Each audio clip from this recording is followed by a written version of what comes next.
यह कहानी 1980 के दशक की है, जब दिल्ली की गलियां जिंदगी से भरी हुई थीं, लेकिन जैसे ही सूरज डूबता, एक डरावनी खामोशी शहर पर छा जाती। इस दौरान एक धुंधली शख्सियत जो रात के अंधेरे में छुपी हुई थी, के बारे में अफवाहें फैलने लगी। लोग उसे the Phantom of new Delhi कहने लगे थे। यह कोई आम शख्स नहीं था। फैंटम अचानक दिखाई देता, हमला करता और फिर वैसे ही गायब हो जाता जैसे वह था ही नहीं, जैसे वह रात का हिस्सा बन चुका हो।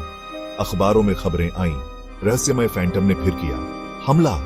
लेकिन सवाल यह था, यह फैंटम था कौन? एक इंसान या कुछ और, जो और भी डरावना था? पहला हमला पुरानी दिल्ली में हुआ। एक आदमी जो अपने काम से घर लौट रहा था, अचानक महसूस करता है कि कोई उसका पीछा कर रहा है, और फिर वह हमला हो जाता है। जब उसने पलटकर देखा तो उसके सामने कुछ भी नहीं था, बस अंधेरा। जब उसने चीख मारी तो वह धुंधला साया गायब हो गया। पुलिस को कोई सबूत नहीं मिला, कोई संघर्ष के निशान नहीं। ऐसा लग रहा था जैसे वह इंसान हवा में ही गायब हो गया हो। पीड़ित ने कहा, मुझे ऐसा लगा जैसे कोई मेरे पीछे था। मैंने पलटकर देखा, लेकिन कुछ नहीं था, सिर्फ अंधेरा। लेकिन जब पुलिस ने जांच की तो वे खुद भी उलझ गए। कोई भी सुराग नहीं मिला, कोई पैरों के निशान, कोई हथियार, बस एक रहस्यमय घटना। जल्द ही यह खबर पूरे दिल्ली में फैल गई। लोग डर गए। ये हमले सिर्फ लूटपाट या हिंसा के नहीं थे, ये पूरी तरह से अजीब और डरावने थे। जैसे जैसे रात का समय आता, सड़कों पर खामोशी छा जाती। लोग अपनी खिड़कियां बंद कर देते, दरवाजे बंद कर लेते, यहां तक कि कुत्ते भी अंधेरे से डरते थे। कुछ तो था जो हवा में था, कुछ खौफनाक। मां अपने बच्चों को डराती, रात को बाहर मत जाना, यह अब सुरक्षित नहीं है।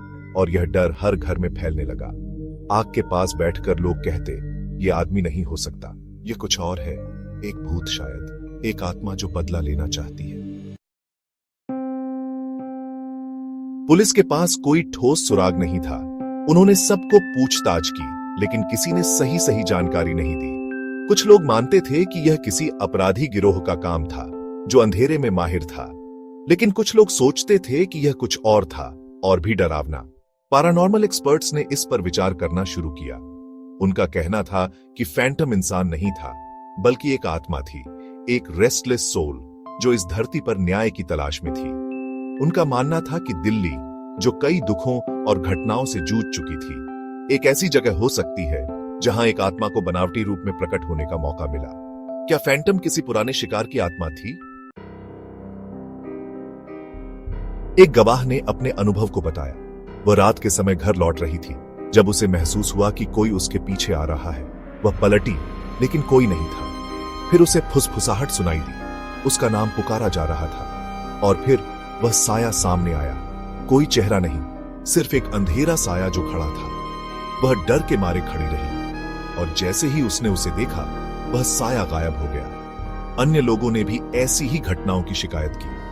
वे सुनते थे कि पीछे किसी के कदमों की आवाज आ रही थी, लेकिन मुड़कर देखने पर कोई नहीं होता था। ऐसा लगता था जैसे फैंटम हर समय उनके आसपास था, हमेशा उन्हें घेरने के लिए तैयार।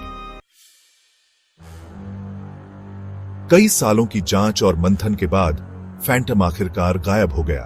पुलिस ने बहुत कोशिश की, लेकिन उसे पकड़ने में वे नाकाम रहे। हर मामले में कुछ भी समान नहीं था।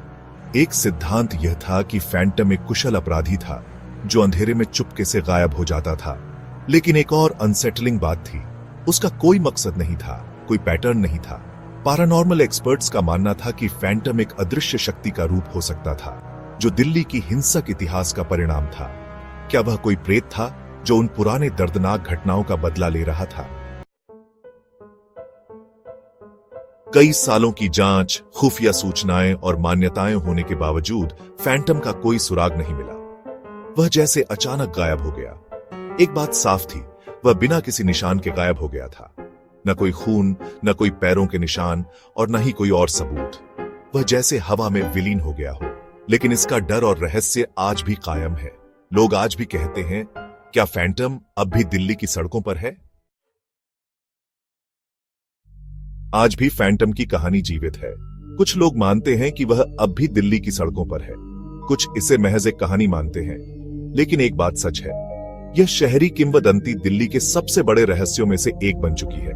क्या आप अगली बार जब दिल्ली की सड़कों पर चलें तो उसे महसूस कर पाएंगे, या फिर वह रहस्यमय साया आपके सामने से चुपके से गुजर जाएगा? क्या यह केवल एक डरावनी कहानी थी या सच में कुछ और था? इसका उत्तर शायद हम कभी न जान सकें।